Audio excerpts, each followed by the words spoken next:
썰맘 애청자 여러분 안녕하세요. 저는 철없이 살다 뜨거운 맛을 보고서야 정신 차린 30대 여성입니다.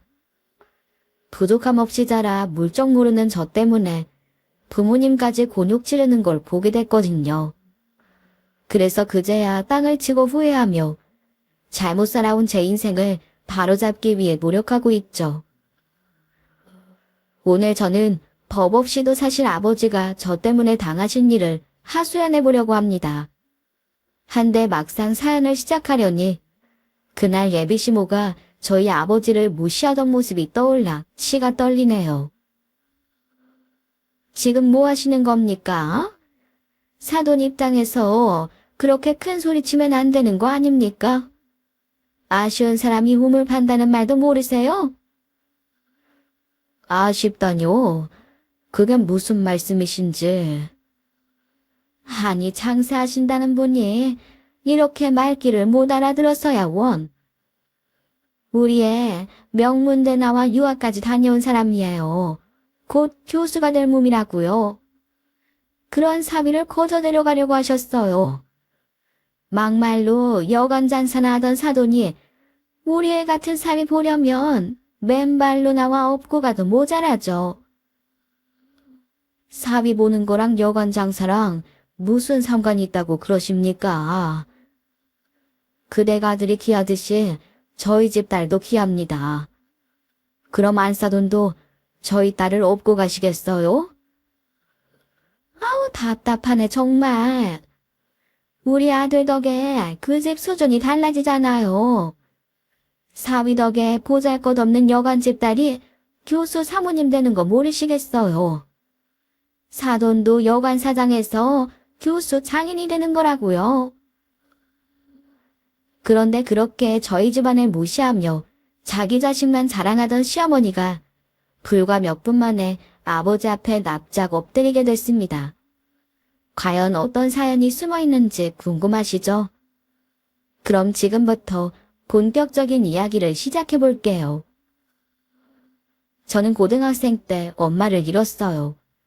늘 일이 바빠 퇴근이 늦던 아버지 때문에 엄마는 평생 외롭게 살다 돌아가셨습니다.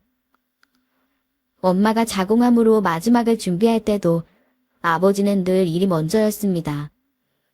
그래서 저는 엄마를 보내며 아버지를 많이도 원망했네요. 아빠는 일밖에 몰라. 엄마가 외롭게 살았던 것처럼 아빠도 이제야 외롭게 혼자 살아요. 나 유학 보내줘. 아빠랑 같이 살기 싫으니까.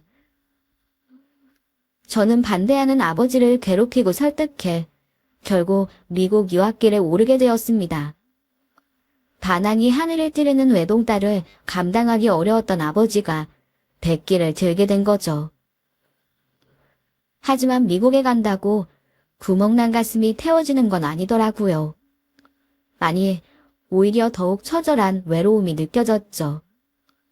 그러니 공부에도 손이 안 가고 아버지가 힘들게 벌어서 보내주는 돈으로 쇼핑에만 열을 올렸네요.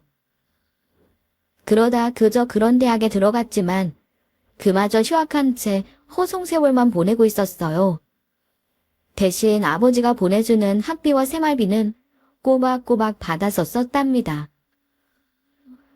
그러던 어느 날 엄마가 해주시던 미역국이 너무 그리워 한인마트에 미역을 사러 갔어요. 그런데 제 앞에 있던 남자가 하나 남은 미역을 집어가 버렸죠. 그래서 아쉬운 마음에 다른 게 없는지 묻고 있는데 그걸 들었는지 남자가 다가와 말을 걸더라고요. 저 괜찮으시면 이거 드릴게요. 어머, 아니에요. 그쪽도 필요해서 산 거 아니에요? 아, 사실 오늘이 제 생일이거든요. 한국에서 어머니가 혼자서라도 꼭 미역국 챙겨 먹으라고 당부를 하셔서 한번 해보려고 했는데 사실 잘 할 줄도 몰라요. 그냥 가져가세요. 남자는 이렇게 말하며 저에게 선뜻 하나 남은 미역을 양보했습니다. 저는 잠시 고민하다 조심스럽게 말했어요. 그래도 생일이신데. 저기, 댁이 이 근처세요? 괜찮으시면 저희 집에 오셔서 같이 드실래요? 네? 초면인데 그래도 될까요? 한국 사람은 다 가족 같은 걸요 뭐. 아닌 게 아니라 외국에 있다 보니 검은 머리에 황색 피부만 봐도 반가운 마음이 드는 게 사실이었어요. 더구나 남자의 얼굴에 모범생이라고 쓰여 있는 것 같아 평소와 다르게 경계심을 풀게 되더라고요. 그리고 그게 2년이 되어 저희는 연인으로 발전하게 됐답니다. 남자는 한국에서 좋은 대학을 나와 미국에서 석사 과정을 밟고 있었어요. 제가 본 첫인상과 딱 맞는 모범생 그 자체더군요. 한데 공부에 대한 열정이 넘치는 남자는 집안 사정이 어려워 늘 학비를 걱정해야 했습니다. 반면에 아버지의 전폭적인 지지를 받는 저는 공부가 싫었죠. 그러다 하루는 남자가 한숨을 쉬며 이런 말을 하더라고요. 아무리 계산해봐도 다음 학기 학비가 부족할 것 같아. 한국에서 가져온 돈도 벌써 떨어졌고 이번 달 집세부터 문제다. 일자리라도 더 알아봐야 하나? 공부할 시간도 부족해서 지금도 얼굴 보기 힘든데 일까지 더 늘리면 나랑은 언제 만나? 전 그럼 집세도 줄일 겸 우리 집으로 아예 들어올래. 뭐? 나더러 너한테 얹혀 살란 말이야? 그건 싫어. 지금도 데이트 비용 네가 다 쓰는 것도 미안한데 나보고 어디까지 뻔뻔해지란 말이야. 우리 사이에 무슨 그런 말을 해. 그리고 학비도 걱정하지 마. 아빠가 난 휴학한 거 모르셔서 이번 학기 학비도 그대로 보내주셨거든. 일단 그걸로 내면 돼. 그래도 어떻게 그래. 너희 아버지도 힘들게 보시는 걸 텐데. 괜찮아. 어차피 그거 내가 가지고 있어봤자 쇼핑하느라 다 쓸 텐데 뭐. 정 불편하면 나중에 갚으면 되잖아. 고마워. 내가 무슨 복으로 너를 만났을까? 아무도 기댈 사람 없는 여기에서 넌 정말 내 구세주다. 나도 그래. 미국은 아무리 살아도 낯설고 한국은 엄마 생각나서 싫었는데 이젠 오빠랑 있는 곳은 어디든 다 좋아. 그렇게 저는 남자에게 푹 빠져 온갖 헌신을 다했습니다. 물론 아버지에게서 들어오는 돈도 고스란히 갖다 바쳤어요. 그 덕에 남자는 무사히 석사를 마치고 금이환영하며 서울로 돌아올 수 있었네요. 그때 저도 남자를 따라 한국으로 들어왔어요. 하지만 거의 10년간의 유학 생활에도 저는 변변한 학위 하나 건지지 못하고 빈손으로 돌아왔습니다. 그래도 아버지는 그런 저를 탓하지 않으시더군요. 그저 꿈에 그리던 딸이 돌아온 것만으로도 기뻐서 어쩔 줄 몰라 하셨네요. 그런 아버지를 보니 생전 처음으로 양심의 가책이 느껴졌어요. 오랜만에 본 아버지가 예전보다 많이 늙었다는 생각을 하게 됐거든요. 그래서 귀국하고 얼마간은 아버지와 식사도 하고 얘기도 좀 나누며 그동안 못한 딸 노릇을 해보기로 마음먹었습니다. 그동안 남자친구는 대학마다 이력서를 넣고 강의를 얻기 위해 정신없이 뛰어다니는 것 같았어요. 그래서 얼굴 보기 힘들었던 남자친구가 아버지와 저녁을 먹고 있는데 전화를 했더라고요. 그 전화 한 통에 저는 아버지를 팽개치고 한달음에 남자친구에게로 달려갔습니다. 아버지는 혼자 식사를 하시던 말든 그때 제 머릿속에는 남자친구에 대한 생각뿐이었네요. 저를 본 남자친구는 활짝 웃으며 말했어요. 은선아, 나 드디어 강의 맡게 됐어. 물론 시간 강사긴 하지만 드디어 학생들을 가르친다고 생각하니까 너무 설렌다. 정말 축하해, 오빠. 다른 교수들도 다 그렇게 출발하는 거겠지. 오빠는 몇 년 안에 꼭 유능한 교수님이 될 거야. 고맙다. 그래서 말인데 우리 결혼할까?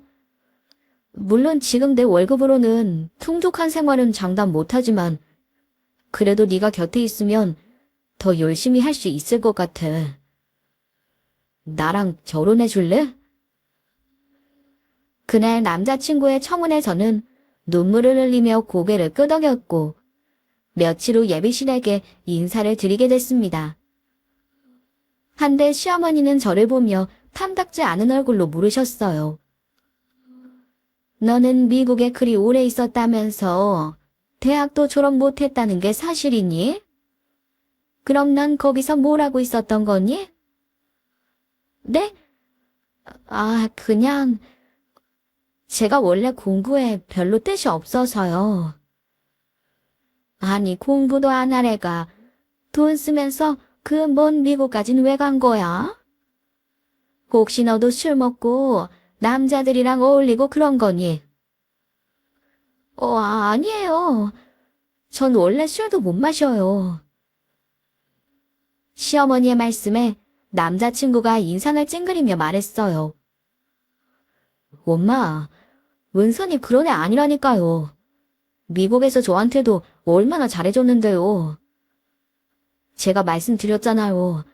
은선이 아니면 저 학위 못 받았다고요. 누가 뭐라고 하니? 그냥 궁금해서 물어본 거잖아. 그래, 너네 집은 뭘 하기에 그 비싼 미국에 딸을 그리 오래 보내셨니? 아버지 직업이 뭐야? 네? 그냥 숙박업 하세요. 숙박업? 뭐, 여간 그런 거 말하는 거니? 그 장사를 해도 그래도 돈이 아쉬운 집은 아니란 소리구나. 알았다.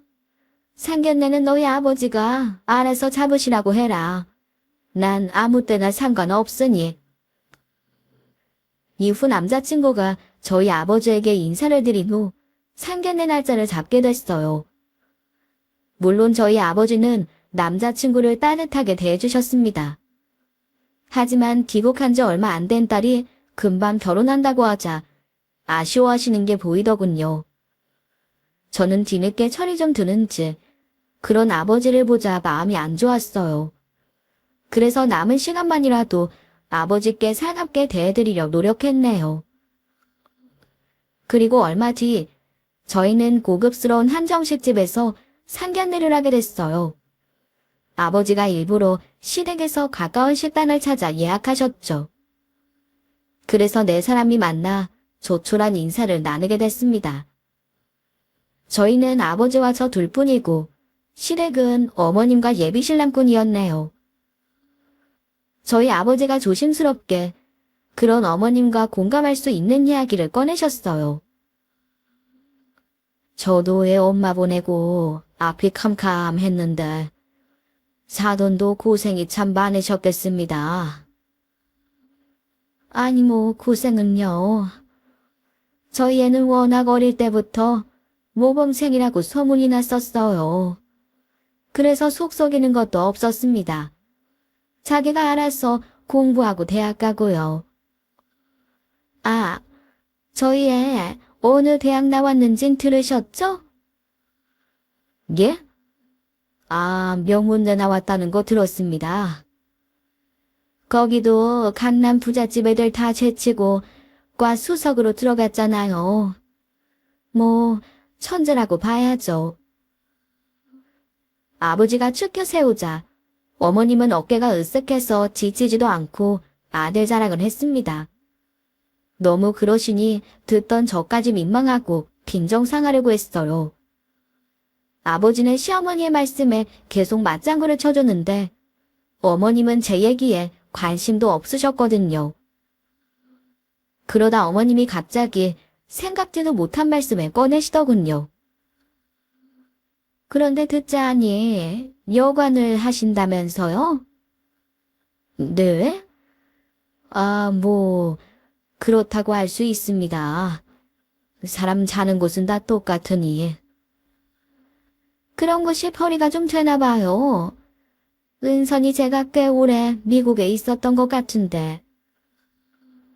운이 좋았는지 그 정도 뒷바라지 할 정도는 됐습니다. 은선이가 지 엄마 떠나고 혼자 힘들어했거든요. 제가 일한다고 정신없을 때라 애한테 신경을 너무 못 썼죠. 그래서 미국에 가고 싶다는 걸 말릴 수가 없더라고요. 고작 여간에 무슨 할 일이 그렇게 많다고. 뭐 그래도 그 덕에 우리 아들 만났으니 그것도 은선이 복인가 보네요. 근데 애들 결혼 준비는 어떻게 하실 생각이세요? 은선이가 놀고 있으니 집은 저희의 학교 가까운 쪽으로 해야겠죠? 그리고 엄연히 우리 아들이 가장이니 명의는 학준 이름으로 해주실 거라고 생각합니다. 예? 신혼집을 매매로 생각하고 계신가요? 그것도 아드님 명의로요? 그럼 아니에요. 저는 당연히 은선이가 그 정도는 해올 거라고 생각했는데요. 예, 그게 무슨 말씀이신지. 저희가 집을요? 당연하죠. 요즘 저희 아들 같은 1등 신랑감 만나기가 어디 쉬운가요? 그 정도도 생각 안 하시고 여기 나오신 거예요? 그럼 여자 혼자 몸으로 아들을 유학까지 보냈는데 제가 집까지 해줄 거라고 생각하셨나요? 아니, 그런 건 아닙니다. 사실 아드님이 이제 사회생활 시작했으니 여유가 없을 거라고 생각은 했어요. 그래서 저도 두 사람 지내기에 적당한 아파트 전세 정도는 얻어줄 마음이 있습니다. 전세요? 아니, 왜요? 돈이 없음 몰라도 공부도 안 하는 딸을 그렇게 오래 미국에 보내줄 정도의 재력이 있는데 왜 전세를 얻어줍니까? 사돈 정말 이상하시네요. 자식이 둘 있는 것도 아니잖아요. 외동딸이 저렇게 저희 아들한테 목매는데 귀한 사위 신혼집 하나 사주는 게 뭐 대수라고 그러세요? 제가 아무리 여력이 있다고 해도 그 정도는 생각해 본 적이 없습니다. 애들 아직 젊으니 전세로 시작해서 둘이 이고 나가면 금방 일어설 거라고 생각합니다. 무슨 수로요? 우리 아들 혼자 벌어서 언제 그런 재산을 일굽니까? 딱 봐도 은선이는 겉만 만들어서 좋은 옷으로 도배를 했는데 저런 애를 우리 애가 어떻게 감당해요? 그렇다고 뭐 할 줄 아는 게 있기래요? 대학교 졸업장 하나 못 받은 애가 무슨 일을 합니까? 우리 아들이 평생 먹여 살려야 하잖아요.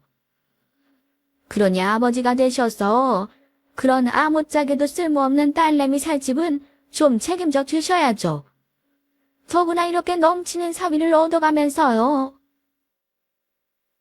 사돈, 방금 뭐라고 하셨어요? 아무짝에도 쓸모가 없어요.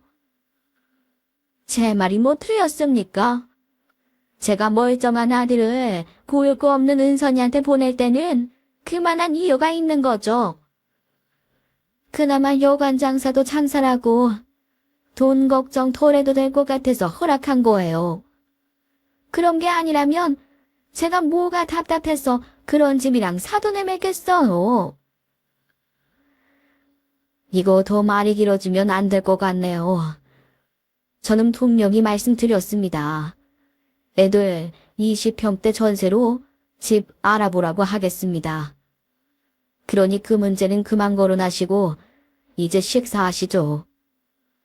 음식이 제법 괜찮은 것 같으니 많이 드세요. 여기 음식값은 제가 계산하겠습니다. 선을 긋는 아버지 말씀에 예비 시어머니가 아버지를 돕기 눈으로 바라보며 원성을 높이셨어요. 지금 뭐 하시는 겁니까? 사돈 입장에서 그렇게 큰 소리 치면 안 되는 거 아닙니까? 아쉬운 사람이 우물 판다는 말도 모르세요? 아쉽다니요. 그게 무슨 말씀이신지. 아니 장사하신다는 분이 이렇게 말귀를 못 알아들어서야 원. 우리 애 명문대 나와 유학까지 다녀온 사람이에요. 곧 교수가 될 몸이라고요. 그런 사위를 거저 데려가려고 하셨어요. 막말로 여관 장사나 하던 사돈이 우리 애 같은 사위 보려면 맨발로 나와 업고 가도 모자라죠. 그렇게 한동안 냉기가 넘치는 설전이 계속됐어요. 그 기세 눌려 저와 남자친구는 감히 두 분의 대화에 끼어들 엄두도 낼 수 없었습니다. 그러다 잠시 대화가 끊기자 어머니가 벌떡 일어나 화장실에 다녀오겠다며 밖으로 나가셨네요. 저도 그 짬을 이용해 잠시 바람이라도 쐬야 할 것 같아 서둘러 방을 빠져나왔어요. 긴장해서 그런지 소화가 안 되고 음식이 얹히는 기분이 들더라고요. 시원한 공기로 숨을 돌리고 난 뒤 손을 씻으려고 화장실에 들어선 순간 낯익은 목소리가 들렸습니다. 너 지금 어디야? 그래? 그럼 얼른 택시 타고 여기로 좀 와. 이번 모임은 한정식 집에서 하자. 우리 집 와봤지? 거기서 멀지 않아. 아니 갑자기 그렇게 됐어. 사실 지금 내 아들 상견례 중이거든. 근데 우리 사돈이 내 친구들한테 밥을 사고 싶다지 뭐니? 아, 왜긴 왜야. 잘난 예비 교수를 사위로 보니까 기분이 좋아서 그러지. 걱정할 거 없어. 우리 사돈들 집에 돈 많으니까 다들 와서 마음껏 먹어. 그래. 애들한테 연락해서 빨리 여기 한정식 집으로 다 모이라고 해. 모일 수 있으면 아들, 딸들도 불러도 괜찮아. 식당 주소랑 방 이름은 내가 문자 메시지로 넣어줄게. 오자마자 주문 먼저 왕창 해놔. 그래야 사돈이 나가기 전에 계산하지. 참, 무조건 제일 비싼 코스로 먹어야 한다. 그건 화장실에 간다던 저희 시어머니 목소리였어요. 어머님은 어딘가로 전화를 걸어 저희가 있는 한정식 집으로 다급하게 동창들을 불러 모으고 있더라고요. 정신없이 통화를 하느라 밖에서 인기척이 들리는 것도 모르는 것 같았어요. 저는 그 통화 내용에 할 말을 잃고 말았습니다. 저와 아버지를 얼마나 우습게 봤으면 그런 말도 안 되는 짓거리를 하는지 어이가 없었습니다. 물론 제가 예비신랑을 더 좋아해서 어머님이 저를 무시하는 건 참고 있었어요. 하지만 그것 때문에 저희 아버지까지 호구 취급 당하는 걸 보니 피가 거꾸로 솟는 것 같더라고요. 마음 같아서는 당장 화장실 문을 열어 제끼고 난리를 치고 싶었어요. 한데 그 순간 남자친구와의 행복했던 순간이 머릿속을 스쳐가더군요. 무거운 발걸음으로 방으로 돌아오니 남자친구가 아버지에게 연신 사과를 하고 있더라고요. 죄송합니다, 아버님. 저희 어머니가 억적같이 사시느라 평소에 말씀을 격하게 하시는 편입니다. 그래도 원래 본성이 나쁜 분은 아니에요. 마음 상하셨다면 제가 대신 사과드릴게요. 자네가 사과할 일은 아니지만 내심 걱정이 되는 건 사실이야.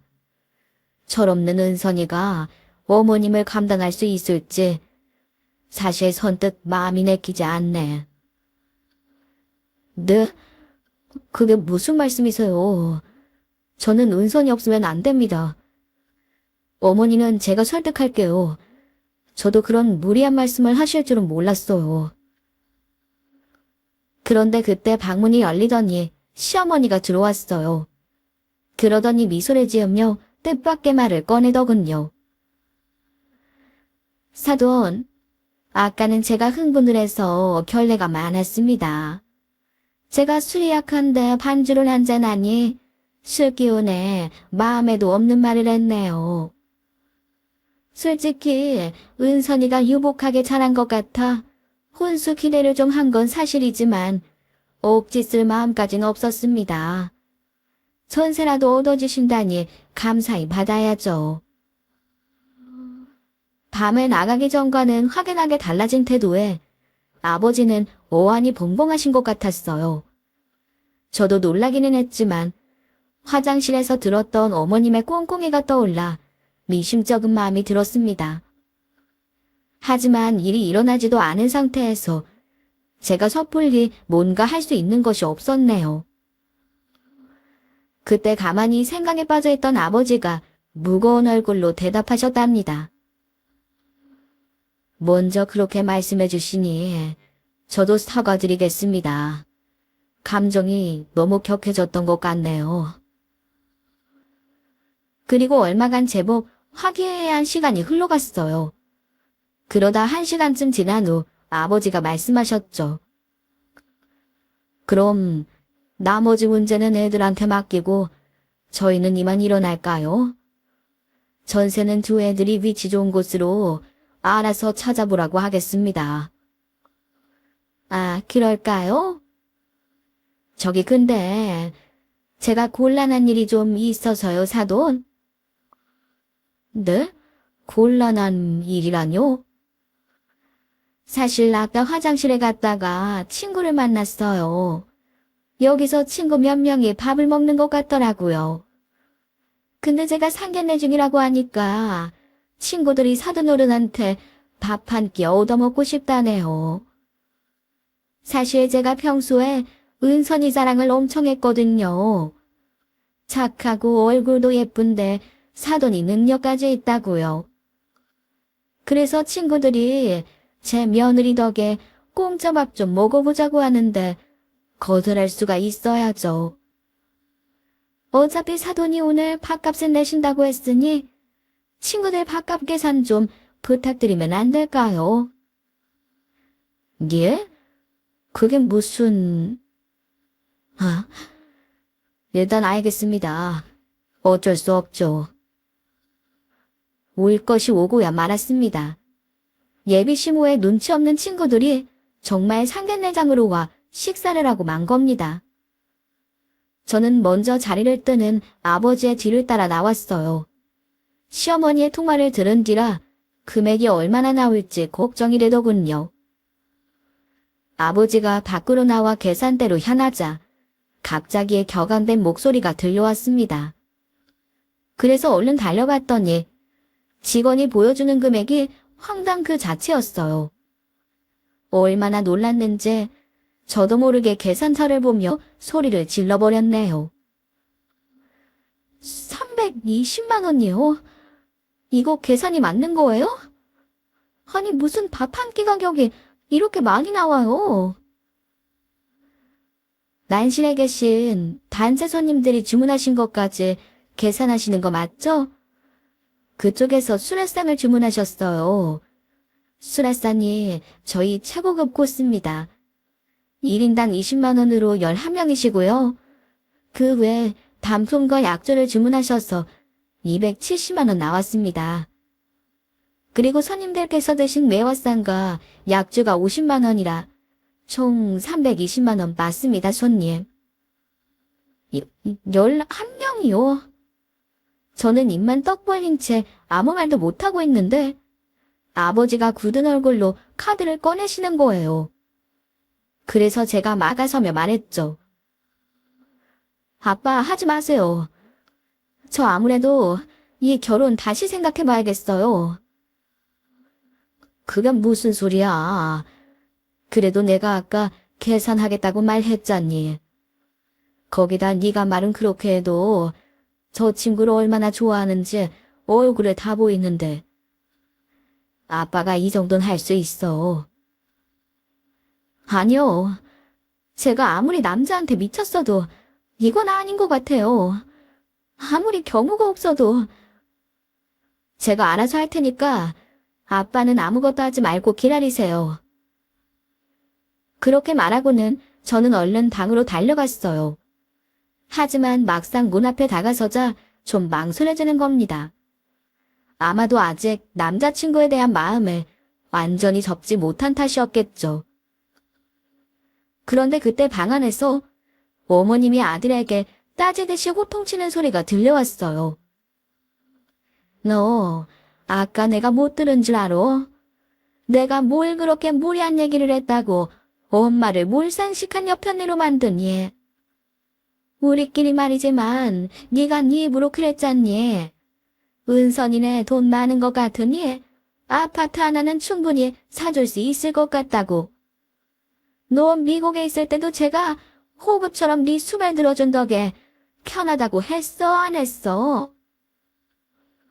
엄마, 제가 언제 그렇게 말씀드렸어요. 은선이가 여러 가지로 도와줘서 고맙다고 했죠. 그 말이지. 사실 너도 쟤 놀고 먹는 거 한심하다며. 그래서 너도 그때 맞선 자리 거절 안 하고 나간 거 아니야. 솔직히 그 여자가 집 앞만 좀 잘 살았으면 당연히 그 여자한테 갔을 텐데. 집이 너무 가난해서 안 된다고 한 게 누구야? 넌 돈 없는 선비지만보다 돈 있는 여관 장사가 낫다고 했잖아. 근데 오늘 보니 이도 저도 아니구만. 그럼 이 혼사 기어코 할 이유가 있는 거야? 어머니가 속사포처럼 쏟아내는 황당한 진실을 저는 그대로 굳어버리고 말았습니다. 상상도 못했던 남자친구의 속내를 듣고 충격을 받아 심장이 쿵쾅거렸죠. 그래서 이것저것 따질 야력도 없이 그대로 온 힘을 다해 방문을 열어 제꼈어요. 그리고는 분노로 얼굴까지 달아올라 소리쳤네요. 정말 상종 못할 집안이네요. 제가 아무리 정신이 나갔어도 이런 결혼은 안 해요. 그리고 오빠가 교수가 될지 안 될지는 두고 봐야 하는 일 아닌가요? 그런데 제가 보기에 아드님은 교육자 될 자격이 없는 것 같네요. 어려운 시절 자기를 위해 헌신한 여자를 저울질한 남자가 그런 인성으로 남을 가르치는 게 가능한 일인가요? 너, 아니 이게 갑자기 뭘 잘못 먹었나? 너 같은 하찮은 장사꾼 딸내미가 어디 감히 내 아들 자격을 따져. 돈 좀 있는 것 같아서 받아주려고 했더니 영 사리분별을 못하네. 저요, 오늘 일은 평생 잊지 않을 거예요. 복수할 거라고요. 호냐, 그럼 누가 무서워할까봐? 얘는 너 아니라도 한번 만나보겠다는 여자가 줄을 섰어. 그러니 열차 떠나고 울지 말고 지금이라도 우리 아들 바지가랑이 붙잡고 잘못했다고 싹싹 빌어. 됐고요. 저 분명히 말하는데 이 결혼 안 해요. 그리고 부른다고 동양고지처럼 몰려와서 미친 듯이 시켜먹은 그쪽 친구들 맛값은 직접 계산하세요. 저희는 그럴 이유 없으니까. 아무리 낯짝이 두꺼워도 어떻게 그런 짓까지 하세요? 우리한테 뭐가 그렇게 억하심정이 있다고. 뭐야? 그깟 밥값이 몇 푼이나 한다 그래? 없어서 못해주면 몰라. 그것도 아니면서 굳이 전세를 얻어주겠다는 너희 아버지 괘씸해서 내가 일부러 그랬다 왜?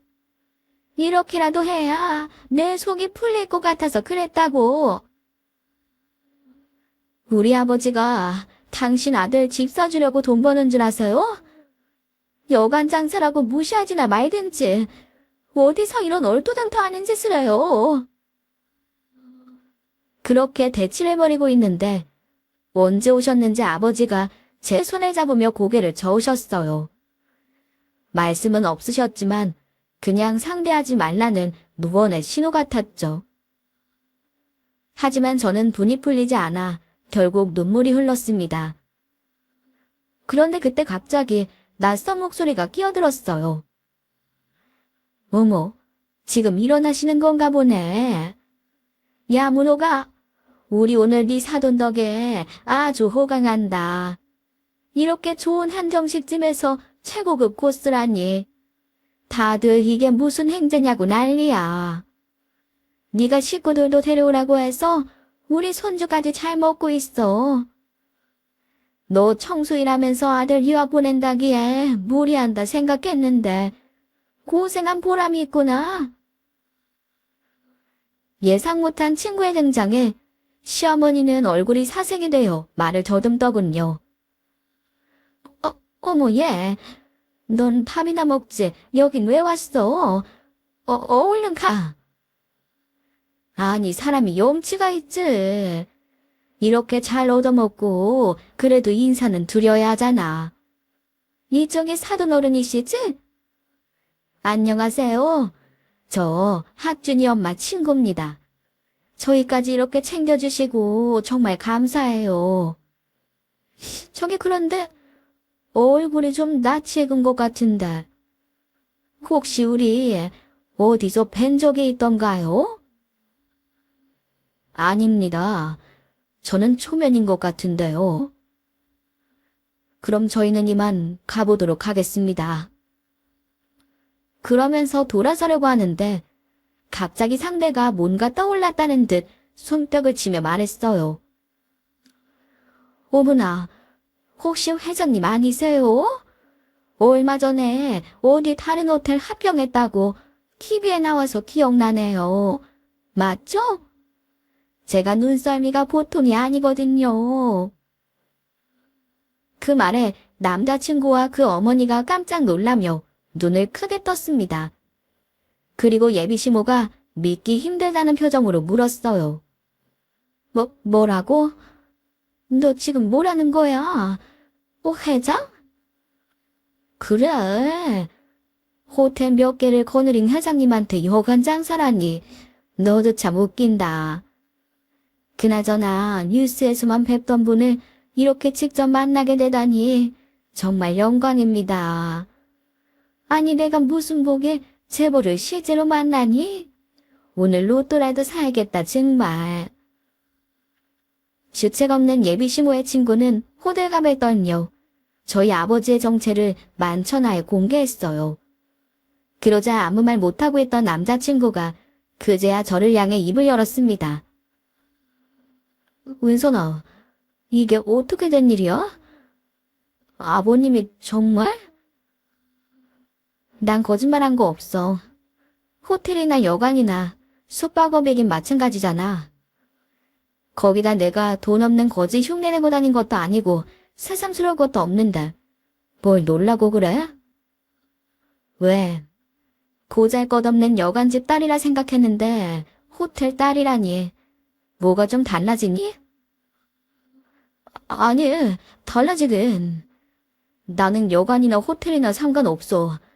널 생각하는 내 마음은 항상 그대로인걸. 흡기시네. 그래서 나 몰래 선물로 나갔니? 안 그래도 한국 와서 얼굴 보기 힘들더니 그렇게 이 여자 저 여자 비교하느라 바빴구나. 미국에서 학비 고민할 때는 내가 구세주라더니 한국 오니까 생각이 달라졌어. 난 오늘이 내 인생 최악의 날이라고 생각했는데 그게 아니었네. 수렁에 빠질 뻔했던 내가 기사회생한 최고로 운 좋은 날이다. 그리고 고마워. 멍청하게 당하면서도 미련 못 버리고 있었는데 진저리 치면서 정 떨어지게 해줘서.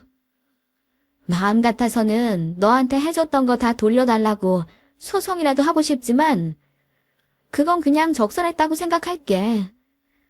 그러니까 지금부터라도 똑바로 살아. 참. 그리고 아무리 생각해도 너 같은 인간이 누군가를 가르친다는 건 말이 안 되는 것 같아. 그래서 내가 월권을 좀 쓰려고. 우리 아빠 중마고우가 네가 다니는 학교 이사장이시거든. 넌 네가 능력 있어 거기 들어간 줄 알지? 또 뭐라고? 그럼 그것도 네가... 그래. 이제야 좀 상황 파악이 됐니? 아빠가 그런 부탁 절대 안 하는 분인데 못난 딸 때문에 얼마나 양보하신 줄 알아? 근데 은혜도 모르고 그런 배은망덕한 짓이나 하고 다녀. 너 같은 인간이 애들 가르치면 큰일 나서 안 된다고 다시 말씀드릴 거니까 넌 재취업자리나 알아봐. 요즘 시간 강사들도 얼마나 능력이 차고 넘치는지 알지? 너 정도 실력으로 명함이나 내밀 수 있을지 모르겠지만 그래도 어디 열심히 해보든가. 그거 아니면 뭐 뾰족한 수도 없잖아. 제 말을 듣던 남자친구는 금세 표정이 굳어지더니 뒷걸음을 치다 주저앉았습니다. 그때 예비시모가 갑자기 아버지 앞에서 무릎을 꿇는 게 아니겠어요. 그러더니 울먹이는 목소리로 말하더군요. 제가 잘못했습니다. 없이 살다 보니 욕심만 커졌어요. 그렇게 큰 체력을 가진 분인 줄도 모르고 겸손하신 모습에 제가 그만 회장님을 못 알아봤습니다. 죄송합니다. 그러니 제발 저희 아들 앞길은 막지 말아주세요. 혼자 청소일하면서도 저거 하나 잘 키워보려고 아등바등했습니다. 그래서 며느리 잘 들여 그 보상을 받고 싶었나 봐요. 이 보십시오. 혼자 자식 키우는 어려움을 제가 왜 모르겠어요. 그래서 마음에 차지 않아도 내 자식이 좋다니 한번 믿어보려고 한 겁니다. 그래도 처음부터 처가에 기대면 안 될 것 같아 최소한만 도와주려고 한 거고요. 내가 어렵게 키웠다고 그걸 자식한테 돌려받으려고 하는 게 옳은 생각인가요? 본전 생각하면서 애 키우는 부모가 어디 있습니까? 그런 삐뚤어진 생각을 가지고 있으니 한치 앞을 못 보는 겁니다. 어차피 친구들은 다 부르셨으니 오늘 식비는 약속대로 제가 계산하고 가죠. 저는 사업에도 인간관계에도 신의가 가장 중요하다고 생각해왔거든요. 그러니 제가 한 약속은 무슨 일이 있어도 지키고 가겠습니다. 아, 그런데 내일부터 일은 안 나오셔도 될 것 같습니다. 모르셨나 본데 지금 그쪽에 출근하는 그 비즈니스 호텔도 저희 체인에서 운영하는 거거든요. 제가 은선이한테 예비 사돈이 거기서 일하신다는 거 듣고 청소보다 편한 자리로 바꿔드릴까 했습니다. 그런데 아예 편하게 쉬시는 게 더 나을 것 같네요. 네? 아니 그게 무슨...